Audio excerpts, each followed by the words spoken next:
70 ans après la rafle du Veldiv, journée nationale en mémoire des crimes racistes et antisémites de l'État français et en l'honneur des justes parmi les nations de France. Bonjour Nicole Gage, merci d'être notre invitée. Vous êtes la présidente de la Fondation France-Israël et ancienne ministre aussi. À vos côtés, Pierre Colombier, bonjour, qui est un petit enfant de justes parmi les nations. Tous les deux, vous êtes ici parce qu'évidemment, c'est une journée un peu particulière, Nicole Gage. Aujourd'hui, 70 ans après le Veldiv. Eh bien, effectivement, c'est une terrible page de notre histoire, mais qui a aussi révélé que la France n'a pas compté que des collabos, comme on dit, mais aussi des héros. On connaît mal, aujourd'hui, leur histoire, leurs actes de bravoure, puisque au péril de leur vie, ils ont sauvé de très nombreux juifs en France et ailleurs en Europe.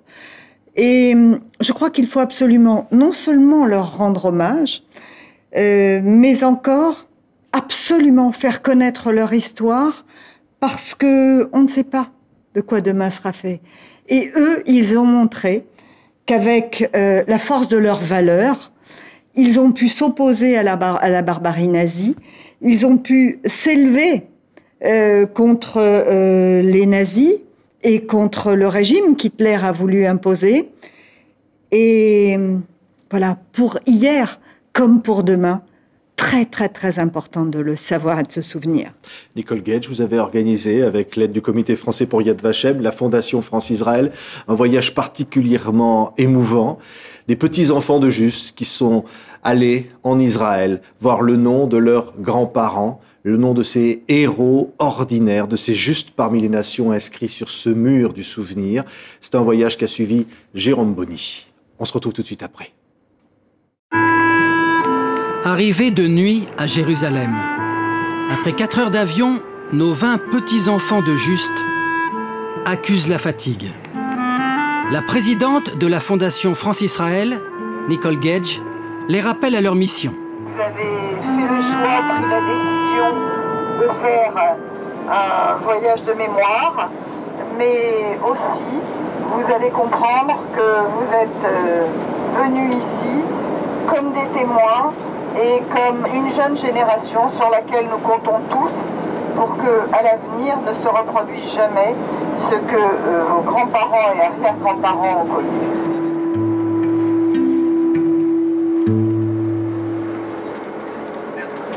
Ils foulent pour la première fois le sol de cette terre où se sont réfugiés beaucoup de rescapés de la Shoah.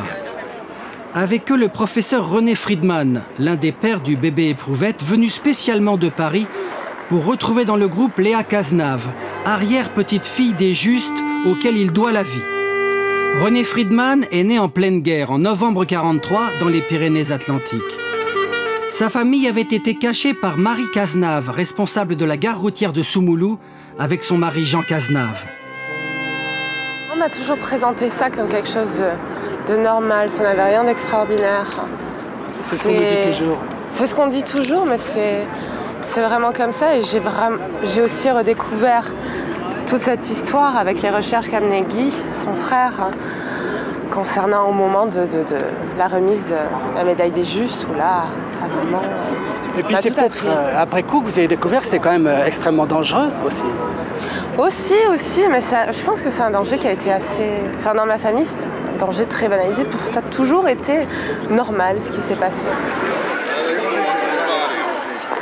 Les deux familles sont restées très proches, jusqu'aux jeunes générations, représentées ici, devant le mur des lamentations, par Léa et Raphaël, le fils de René Friedman. Qu'est-ce que vous avez envie de dire à Léa devant ce mur? C'est chouette qu'on soit là ensemble. C'est vraiment... Jamais j'aurais pensé ça. C'est ça surtout le... Ça y est. Hein? Oui, non mais c'était pas prévu. Thierry Durs va lui aussi faire une rencontre très attendue au mémorial Yad Vashem dédié aux souvenirs de la Shoah. Ici, il va faire connaissance avec Gilbert Blum, dont la famille a été sauvée par ses arrière-grands-parents.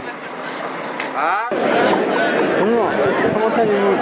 Très bien, et vous? Ça s'est bien passé jusqu'à présent? écoutez, on est arrivé ce matin et puis ce matin on a parlé. Gilbert Blum avait 12 ans en 1943 quand ses parents, installés près de Limoges, ont senti que la situation devenait trop dangereuse pour les Juifs. Qui est venu, elle a cherché mon père. Dans un premier temps, il voulait les hommes. Il voulait les hommes dans un premier temps. Ils sont venus, ils voulaient chercher mon père. Et mon père n'était juste pas là à ce moment-là. Ils ont pris tout l'appartement, ils ont pris tout ce qu'il y avait. Et ils ont dit, quand M. Blum viendra, il a qu'à passer au commissariat et on lui rendra tout ça. Et comme on avait appris qu'il y avait des gens qui se sont fait arrêter à ce moment-là, à ce moment-là, on est allé à la ferme. On était très contents de pouvoir. Le soir même, on est allé à la ferme. La ferme, c'était celle des arrière-grands-parents de Thierry, Pierre et Louise Hébrasse. Vous avez l'air tellement heureux, Thierry, de voir le gamin que vos arrière-grands-parents ont sauvé. Vous avez l'air tellement heureux, non? Oui, normal. On vient faire 4 heures de vol, quand même, c'est pas pour rien. Gilbert Blum est très proche de ses petits-enfants. Contrairement à beaucoup d'autres de sa génération, il leur a beaucoup parlé. Il a tenu, malgré le froid, à venir à cette cérémonie pour rendre hommage aux 6 millions de victimes de l'Holocauste.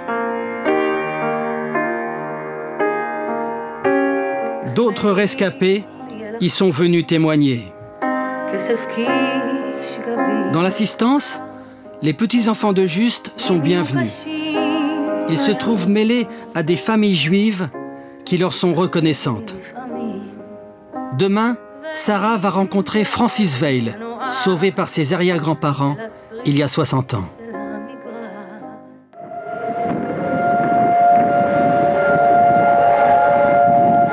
Une fois par an, à Jérusalem, le temps s'arrête quand retentissent les sirènes. C'est le jour de la Shoah. 2 minutes de recueillement en souvenir des victimes de l'Holocauste.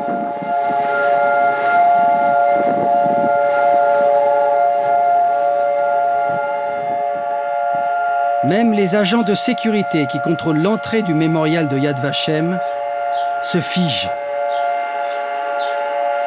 Tout comme Loris, le petit-fils du gendarme rebelle du camp de Drancy.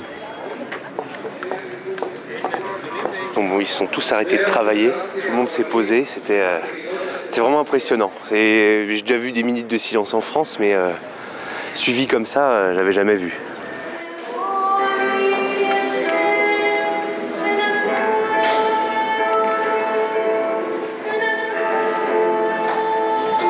Dans la crypte de Yad Vashem, lieu de recueillement pour le souvenir, les jeunes Français sont particulièrement émus.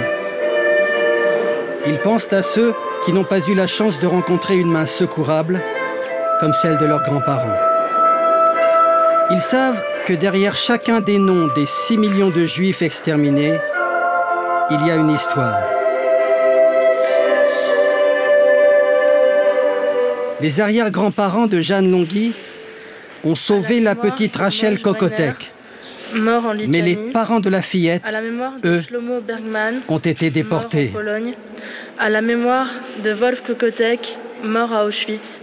À la mémoire de Bronia Kokotek, mort à Auschwitz. Des œillets sont posés sur les noms des camps dont ils ne sont jamais revenus.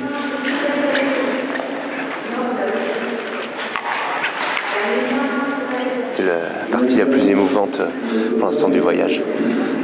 Lire des noms, c'est moins formel que de les entendre. On les lit nous-mêmes et puis j'ai voulu aussi rendre hommage à tous les Juifs que mon grand-père n'a pas pu sauver sur le camp de Drancy. Le quart des jeunes voyageurs est devenu un lieu d'échange. Loris fait partager l'histoire de son grand-père. Je vais vous montrer une petite vidéo que j'ai fait juste avant de partir. Filmer papier mamie pour avoir quelques Il a enregistré son témoignage juste avant le voyage. Camille Mathieu était gendarme à Drancy. La seule façon de sortir du camp était d'être malade, alors il a fait passer avec l'aide de sa femme des médicaments provoquant une forte température. Il a aussi fait héberger 3 familles chez sa mère dans l'Aube. Le gendarme a cru jusqu'à la fin de la guerre que les Juifs étaient emmenés dans des camps de travail, pas vers des camps d'extermination. Mais quand on a su que c'était pour l'exterminer, on aurait fait beaucoup plus qu'on a fait. Hein? Risque à nous faire fusiller, risque à... Hein? Mais on n'avait pas dans la tête ces choses-là. Qui est-ce qui aurait pu avoir ça dans la tête? La guerre, ça n'a jamais été ça. Un moment très attendu, la visite au Jardin des Justes, où sont gravés les noms de Camille et Denise Mathieu et de tous les autres justes parmi les nations. Julie raconte dans son journal la découverte de ce lieu chargé d'émotions. Pour y accéder, nous descendons une allée qui passe sous un wagon de l'époque. L'impatience me ferait presque courir, mais ce moment est trop solennel pour être précipité. Les murs apparaissent devant nous, les noms sont classés par pays et par année, et nous approchons de celui de la France. Des noms sont inscrits partout autour de nous, et tous ces gens ont été des héros de l'ombre. Voilà, c'est eux, Jeanne et Roland Ricordeau, mes arrière-grands-parents. Qu'est-ce qu'ils ont fait? Bah, ils ont sauvé des enfants juifs et voilà, c'est reconnu par tout le monde parce que c'est gravé dans le marbre et c'est super émouvant de voir leur nom. Ça me rappelle tous les souvenirs que j'ai eus avec mon arrière-grand-mère, bien entendu. Sous ces noms qu'elle chérit, Julie allume une bougie en espérant, selon ses propres termes, qu'elle ne s'éteindra jamais. Aujourd'hui, au mémorial Yad Vashem, le groupe de petits-enfants de Juste découvre les arbres plantés pour honorer la mémoire de ceux qui, comme leurs aïeux, ont sauvé des Juifs pendant la guerre. De non-juifs qui ont sauvé des Juifs. Par exemple, l'industriel allemand Oskar Schindler, qui en sauva 1200.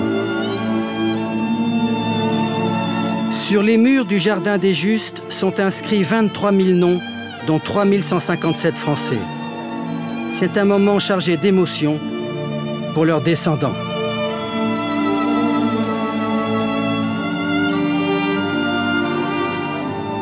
Les arrière-grands-parents d'Amélie Lafont, Léonie et Gabriel Magimel, ont caché dans leur ferme du Lot-et-Garonne un juif recherché par les gendarmes. Depuis qu'on est arrivé ici, depuis hier, en fait, voilà, ça montait, j'avais qu'une envie, c'était d'être sûre de les voir vraiment tous les deux marqués là. Et voilà, là j'arrive même pas à sortir mon doigt de leur prénom parce que, je sais pas, je pensais pas que ce serait aussi fort. Là tout d'un coup, je me rends compte que c'est énorme ce qu'ils ont fait, quoi. Et je suis tellement fière de ce qu'ils ont fait, de ce que tout le monde a fait, mais là d'entendre les témoignages et d'être ici, tout d'un coup de me dire c'est mon bébé, c'est ma mémé, c'est des familles qu'on a pu sauver, enfin je sais pas, là tout d'un coup c'est... Jeanne Longhi, elle, tient à rapporter une photo à son arrière-grand-mère. Je les ai trouvés. Qui ça? Mon arrière-grand-mère et mon arrière-grand-père. Gravé. Bonne Roger et Jeanne. Ça fait carrément plaisir de voir leur nom là. Ça y est, ils sont reconnus officiellement. Enfin, pour moi, c'est une marque, c'est une preuve en fait comme quoi ils sont reconnus, ça y est. Léa Cazenave a la chance d'avoir près d'elle les Friedman, dont la famille a été sauvée par ses arrière-grands-parents. Oui, très fiers. On est tous très fiers. On est contents. Une petite photo pour nous. Le mémorial de Roglid, près de Jérusalem, est consacré aux 76 000 Juifs de France exterminés. Les familles de ceux qui ont échappé à la déportation accueillent chaleureusement le groupe amené par Nicole Gage, présidente de la Fondation France-Israël. Dans cette assemblée, Sarah Argo retrouve l'un des 3 garçons de la famille Veil, hébergé par ses arrière-grands-parents. Je l'ai vu en 1945 pendant 3 minutes. Oui, mais c'est bien parce que vous avez une très bonne mémoire et mon oncle Danny, avec qui vous vous contactez, m'a dit que vous avez une très bonne mémoire et que j'aurai certainement plus d'éléments avec vous qu'avec eux, avec ma propre famille. Ils sont à ce point reconnaissants qu'ils ne font d'ailleurs presque pas la différence entre les grands-parents qui les ont sauvés et ces jeunes. Pour eux, ce sont les mêmes âmes. C'est une partie de votre histoire, de votre vie qui est très, très... Encore on dirait... De ma jeunesse et de mon enfance. On dirait que c'est comme si c'était hier encore aujourd'hui. Ouais.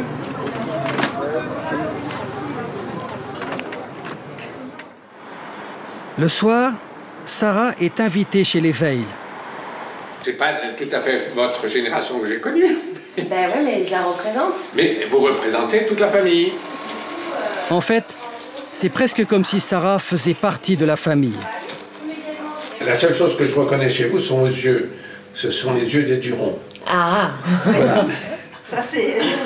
Ils ont tous les mêmes yeux bleus.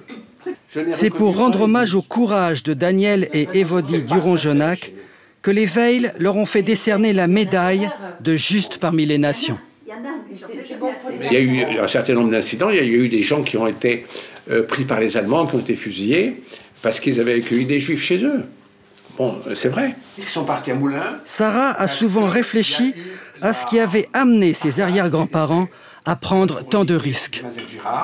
Ils les ont accueillis parce qu'ils étaient dans une situation difficile. Et en plus de ça, je crois que leur foi les a amenés aussi à les recevoir chez eux. Mes parents ont cherché pendant 2 jours à trouver un logement, un endroit où aller s'abriter, parce qu'on ne pouvait plus rester à Tence compte tenu des risques qu'il y avait. Et ils n'ont pas hésité un seul instant à dire oui. Ce n'est pas des gens qui ont dit écoutez, je vais réfléchir pendant 20 heures ou 24 heures ou 48 heures. Non, ils ont été d'accord sur le champ. Ce qu'on appelle un quignon de pain. Sarah n'est pas près d'oublier cette soirée où Francis Veil lui livre certaines pièces manquantes du puzzle dans l'histoire de sa propre famille. Chaque fois qu'on va à Tence, jusqu'à présent... Pierre Colombier, vous avez vous aussi vécu l'émotion de ce voyage en Israël. Votre grand-père, un Juste parmi les nations, s'appelait Georges Pott. Oui. Et aujourd'hui, il est plus présent que jamais en vous, à travers cette histoire. Il le sera toujours en revoyant ces images d'ailleurs très, très émouvantes. D'abord, je voulais remercier la Fondation qui nous a permis de vivre 4 jours extraordinaires. Effectivement, le travail de mémoire est très important dans le sens où on apprend que trop tard ce qui s'est passé, excusez-moi. Et mon grand-père, effectivement, nous a jamais parlé effectivement de ce qui s'était passé. Et ne serait-ce que chaque action qu'il menait était un risque permanent. Donc pendant 2 ans, ce qu'il a pu faire pour alléger ou du moins améliorer la vie de Monsieur Markscheid dans le camp aurait pu lui coûter la vie, mais il n'a jamais hésité. Et aujourd'hui, donc, grâce à sa fille, donc Léa, à qui je rends également hommage aujourd'hui, parce qu'elle a fait un devoir de reconstitution extraordinaire pour pouvoir nous révéler effectivement ce qui s'était passé. Et donc aujourd'hui, mon grand-père sera toujours à moi et est une force quotidienne, ça c'est sûr. Et le message de mémoire est plus qu'important. Ouais. Vous diriez que vous êtes un ambassadeur de la mémoire, comme dirait Nicole Gage. Oui, je reprends un peu le dessus, excusez-moi, mais oui, je suis un ambassadeur et fier de l'être. On a pu se rendre compte pendant ces 4 jours sur place, bien sûr 4 jours très très émouvants et chargés en permanence d'émotions, que ce soit sur l'allée des Justes pendant la cérémonie et la rencontre avec les descendants également. L'importance pour eux, bien évidemment. Et 70 ans aujourd'hui ont passé, mais il ne faut jamais oublier ce qui s'est passé, jamais, et que nos enfants, nos petits-enfants encore derrière devront continuer à transmettre ce message, bien sûr. Oui. Il s'appelait Georges Pott, un des 3478 Justes parmi les nations de France, que vous voulez honorer aujourd'hui, 70 ans après l'horreur absolue, Nicole Gage, de la police française venant arrêter des Juifs pour les amener aux Veldives. Oui, c'est à la fois un triste anniversaire, mais encore une fois, de t'entendre. Nous avons aujourd'hui la preuve qu'il faut être fier d'être français. On a beaucoup parlé d'identité nationale, etc. Mais moi, j'ai envie de dire que eux, les Justes, ont répondu à toutes les questions que nous posons. Sur notre identité. Ils ont été la France. Ils ont été la France, l'honneur de la France. Et d'ailleurs, j'ai aussi envie et même besoin, je dirais aujourd'hui, de rendre un autre hommage en ce jour anniversaire c'est un hommage à Jacques Chirac, dont j'ai été la ministre, mais aussi et surtout parce qu'il a été ce Français, ce chef d'État français qui, dans son fameux discours du Veldiv en 1995, a reconnu la responsabilité de l'État français. Je crois que c'est bien aujourd'hui d'avoir une pensée pour lui. Et également une pensée pour lui parce que s'il a montré le côté sombre de notre histoire, il a montré aussi cette gloire qu'ont portée les justes, puisque à la fin de son deuxième mandat, en 2007, il a fait rentrer les justes au Panthéon, dont ton grand-père. Et ça, je pense que c'est très important. Les jours de souvenir, les jours anniversaires doivent nous aider à aussi porter au plus haut, au plus fort, les valeurs que nous défendons, qui ont été défendues par Jacques Chirac et qui sont, en fin de compte, les valeurs de la France. Oui, il ne reste plus que 100 de ces justes encore en vie aujourd'hui, Nicole Gage. Ils sont cette mémoire, ils sont cette force qui permet de croire que ce qui est arrivé n'arrivera plus. Oui, en tout cas, ils sont maintenant très peu nombreux, très âgés, comme d'ailleurs les rescapés de la Shoah. Et ils nous disent qu'il y a absolument urgence à faire connaître ce pan de notre histoire, à faire connaître ces gestes de bravoure et à faire entendre aux jeunes générations qu'il y a un espoir et qu'il y a un bel avenir pour tous ceux qui ont la tête bien faite avec des idées nettes, des idées fortes de ce que peut être l'homme, la valeur de la vie d'un homme et la solidarité. Oui. C'est la raison pour laquelle, d'ailleurs, ces épisodes que vous avez montrés, j'aimerais pouvoir les compiler pour que les jeunes générations dans nos collèges puissent en voir quelques extraits. Je crois que ce serait bien parce que rien de mieux que ton exemple, ton histoire, celle que tu portes au travers de ton grand-père, puisse être aussi partagée par des milliers de jeunes collégiens français qui ne savent presque rien, qui n'ont pas eu la chance de partager ces valeurs-là et ce passé-là. Parce qu'il disait à l'instant, Pierre, que son grand-père n'en parlait pas. Et on a entendu ces témoignages, tous disant « c'était normal ce qu'on a fait finalement, on ne s'est pas posé de questions ». Mais oui, vous savez, il y a quelques jeunes que nous avons emmenés, à qui nous avons appris l'histoire de leurs grands-parents, qui ne la connaissaient pas. Donc c'est pour ça que nous nous disons qu'il faut absolument que tout le monde sache. C'est très important, parce que c'est le rempart contre une prochaine barbarie, contre des idées radicales. Il y a un risque de retour, il y a des actes antisémites, il y a encore aujourd'hui cette menace. Certes, mais si ce n'est pas celle-là, ça peut en être une autre. Ce qui est important, c'est de se dire que nous avons des valeurs en partage, que nous avons un idéal à défendre, quels que soient les risques auxquels nous sommes exposés. J'imagine que plus jamais il n'y aura de Shoah, mais il peut y avoir d'autres fléaux auxquels nous devons, si ce n'est nous préparer, en tout cas penser à savoir réagir. C'est très important. Et ça, en fin de compte, c'est aux jeunes qu'il faut demander de le faire. Parce qu'ils ont la force, parce qu'ils ont la beauté de l'âme, et parce que ils sont forts de cette histoire. Et imprégnés du grand-père, hein, Pierre. Parce que ce courage jusqu'à la fin de sa vie, cette force qu'il a eue, toujours. C'est ça qui inspire. L'a combattu jusqu'à la dernière seconde et ça ne peut me rendre que plus fort aujourd'hui. Toute ma vie, je serai empreint effectivement de son courage. C'est ce qui me fait avancer au quotidien et qui me fait me battre aujourd'hui contre ces idées reçues, effectivement, ou ces choses qu'on peut voir malheureusement encore. Mais on est vraiment là pour défendre ces valeurs et dire que ça ne doit plus effectivement jamais arriver, encore une fois. On a vu trop d'horreurs pendant ces 4 jours de souvenirs pour oublier. Donc surtout ne jamais oublier. Nicole Gage, en guise de conclusion, en cette journée très particulière, les images qui vous ont marqué pendant ce voyage, vous qui avez accompagné ces jeunes, ces petits-enfants, qui allaient finalement retrouver leurs propres racines. Eh bien, j'ai senti, j'ai compris que ces jeunes, ils ont été à l'occasion de nos voyages, à chaque fois 20, formaient ensemble une famille, presque une seule famille, qui se sent investie d'un devoir, certes de mémoire, mais aussi de transmission. C'est eux, le relais, le flambeau.